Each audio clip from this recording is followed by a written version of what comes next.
చిత్తూరు 2024 ఎన్నికల ఫలితాలు చాలామందిని ఆశ్చర్యపరిచాయి. కేవలం 5 ఏళ్లలో ఇంత పెద్ద మార్పు ఎలా సాధ్యమైంది? ఇది కేవలం గెలుపోటముల కథ కాదు, అంకెల మాటున దాగి ఉన్న ప్రజల ఆకాంక్షలు, అసంతృప్తి, వాటిని మనం ఈరోజు లోతుగా విశ్లేషించబోతున్నాం. ఇది ఒక రకంగా చెప్పాలంటే డేటా ఆధారంగా చేస్తున్న ఒక రాజకీయ శవపరీక్ష. వాస్తవాలేంటో చూద్దాం. మన విశ్లేషణను ఒక 6 భాగాలుగా చూద్దాం. ముందుగా చిత్తూరు నియోజకవర్గం అసలు స్వరూపమేంటో అర్థం చేసుకుందాం. తర్వాత అంకెలు ఏం చెప్తున్నాయో చూద్దాం. ఆ తర్వాత ఈ తీర్పు ఎందుకు ఇలా మారిందో కారణాలు వెతుకుదాం. మరి ఓటమి తర్వాత పునర్నిర్మాణం ఎలా ఉండాలి అనే వ్యూహం గురించి మాట్లాడదాం. దానికి తగ్గట్టుగా పాలన ఎలా ఉండాలో ఒక బ్లూప్రింట్ చూసి, చివరగా అసలు రాజకీయాలకు అతీతమైన లక్ష్యమేంటనే దానిపై మన విశ్లేషణను ముగిద్దాం. సరే, మొదటి భాగంతో మొదలుపెడదాం. చిత్తూరు.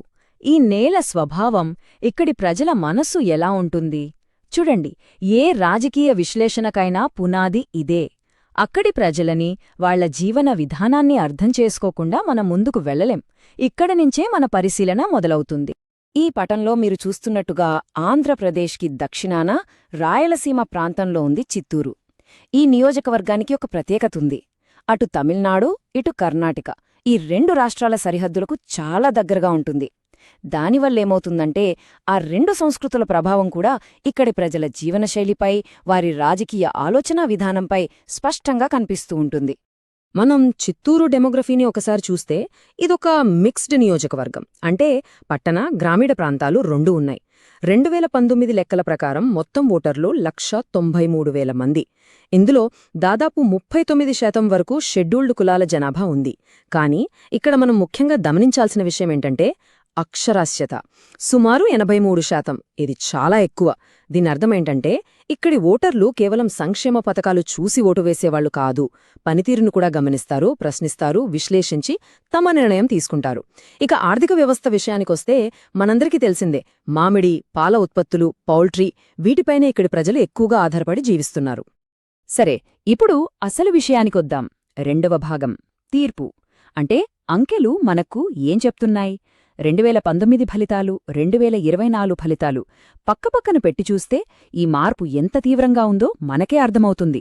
కొన్నిసార్లు అంకెలే అసలు కథను చెబుతాయి. చూద్దాం. ఈ టేబుల్ చూడండి.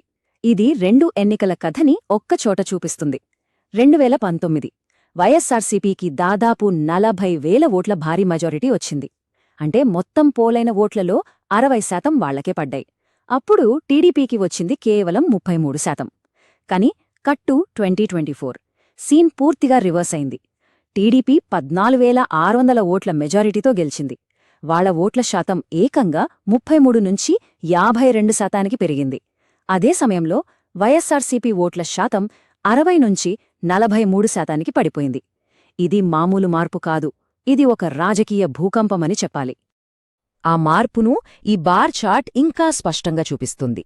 ఒక్కసారి గమనించండి. 2019లో వైఎస్సార్సీపీకి చెందిన బ్లూ బార్ ఎంత ఎత్తులో ఉందో, 2024 వచ్చేసరికి అది ఎంత కిందకి పడిపోయిందో, అదే సమయంలో టీడీపీకి చెందిన యెల్లో బార్ ఎంత పైకి లేచిందో చూడండి. దాదాపు 16% పైగా ఓట్ల స్వింగ్, అంటే ఓట్లు ఒక పార్టీ నుంచి ఇంకో పార్టీకి మారాయి. ఇంత పెద్ద స్వింగ్ జరిగిందంటే ఓటర్ల మనసులో ఎంత బలమైన అసంతృప్తి పేరుకుపోయిందో మనం అర్థం చేసుకోవచ్చు. ఈ ఒక్క సంఖ్య ఓటమి తీవ్రతను మొత్తం చెప్పేస్తుంది. -17,700. ఇది జస్ట్ ఒక నంబర్ కాదు, దీని వెనక ఒక కథ ఉంది. 2019లో నమ్మి వైఎస్సార్సీపీకి ఓటేసిన వాళ్లల్లో 17,700 మంది 2024 వచ్చేసరికి తమ మద్దతును వెనక్కి తీసుకున్నారు. అంటే ఇది కొత్తగా ఓటు హక్కు వచ్చిన వాళ్లు వేరే పార్టీకి వెయ్యడం కాదు, ఇదివరకే ఉన్న నమ్మకమైన ఓటర్లు దూరం జరగడం. ఇది కేవలం ఓట్ల బదిలీ కాదు, ఇది నమ్మకాన్ని కోల్పోవడం. సరే, ఇప్పటిదాకా ఏం జరిగిందో చూశాం. ఇప్పుడు అసలు ఎందుకు జరిగింది అనే ప్రశ్నకి సమాధానం వెతుకుదాం. మన విశ్లేషణలో ఇది చాలా కీలకమైన 3వ భాగం. ఈ విశ్లేషణ చేసేటప్పుడు మనం గుర్తుంచుకోవాల్సిన ఒక ముఖ్యమైన విషయముంది. మన రాజ్యాంగం ప్రకారం ప్రతి పౌరుడికి గౌరవంగా బ్రతికే హక్కు ఉంది. అలాగే సమాచారంతో కూడిన అభిప్రాయాన్ని బాధ్యతాయుతంగా వ్యక్తం చేసే స్వేచ్ఛ కూడా ఉంది. ఎన్నికల ఫలితాలు ఈ స్వేచ్ఛ యొక్క ప్రతిబింబమే. మా విశ్లేషణలో తేలిన ప్రధాన విషయం ఒక్కటే. ఈ ఓటమికి 2 ముఖ్య కారణాలున్నాయి. ఒకటి, రాష్ట్ర ప్రభుత్వం మీద ఉన్న తీవ్రమైన వ్యతిరేకత. దాన్ని యాంటీ ఇన్కంబెన్సీ వేవ్ అంటాం. 2, అభ్యర్థుల మధ్య ఉన్న తేడా. అంటే ప్రజలు వైఎస్సార్సీపీ అభ్యర్థిని, టీడీపీ అభ్యర్థిని ఎలా చూశారోనేది.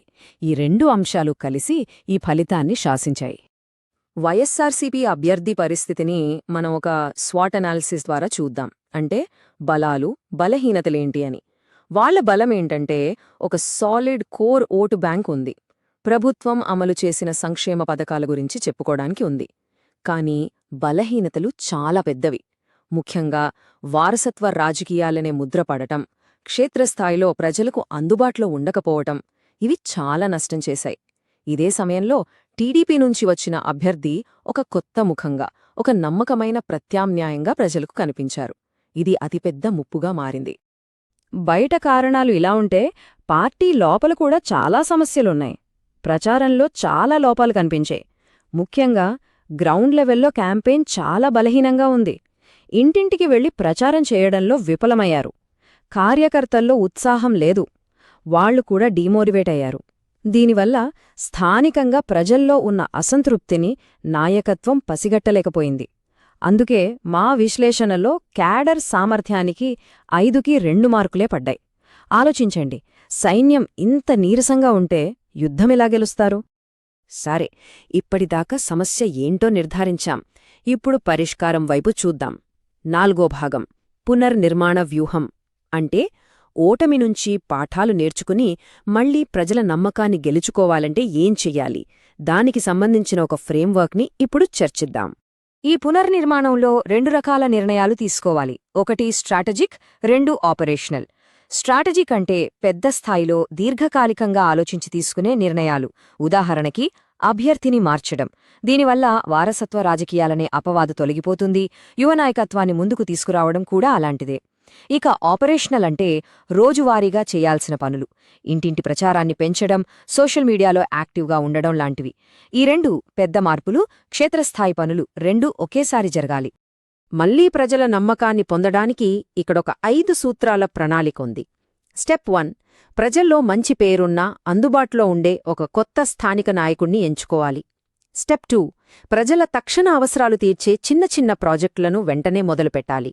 స్టెప్ 3, బూత్ కమిటీలన్నింటినీ పూర్తిగా ప్రక్షాళన చేసి కార్యకర్తల్లో కొత్త జోష్ నింపాలి.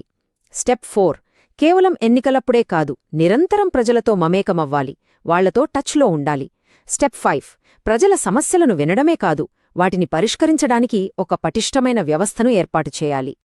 ఇక 5వ భాగం, పాలన కోసం ఒక బ్లూ ప్రింట్. చూడండి, రాజకీయ వ్యూహాలు కేవలం ఎన్నికల వరకే. కానీ ప్రజల నమ్మకాన్ని నిలబెట్టుకోవాలంటే మంచి పాలన అందించాలి. వాళ్ల జీవితాలను మెరుగుపరిచే స్పష్టమైన ప్రణాళికలు ఉండాలి.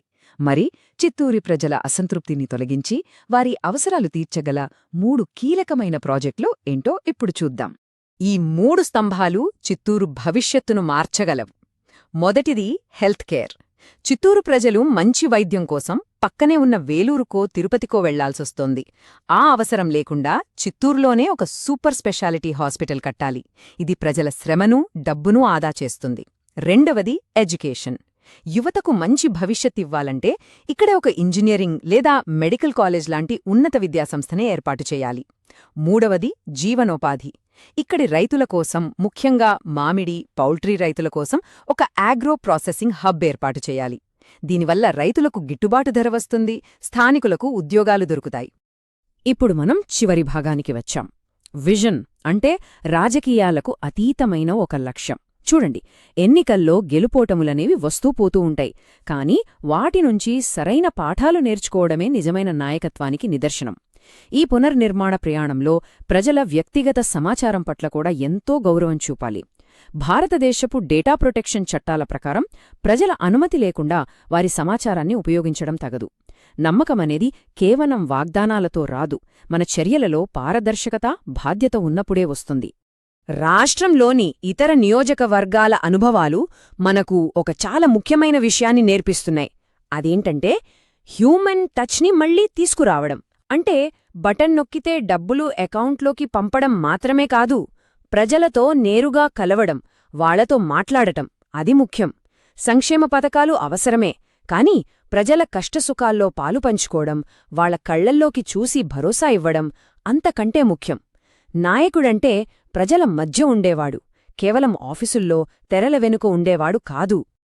మీరు కూడా ప్రజలను కేంద్రంగా చేసుకుని పనిచేసే నాయకులుగా ఎదగాలనుకుంటే, మీ నియోజకవర్గాన్ని అభివృద్ధి పథంలో నడిపించాలనుకుంటే blueprintstrategies.ai ని సంప్రదించండి. మా ఇమెయిల్ mgr@blueprintstrategies.ai లేదా మా ఫోన్ నంబర్ 08042041602. రాజకీయాలకు అతీతమైన లక్ష్యం, అదే మా మార్గం.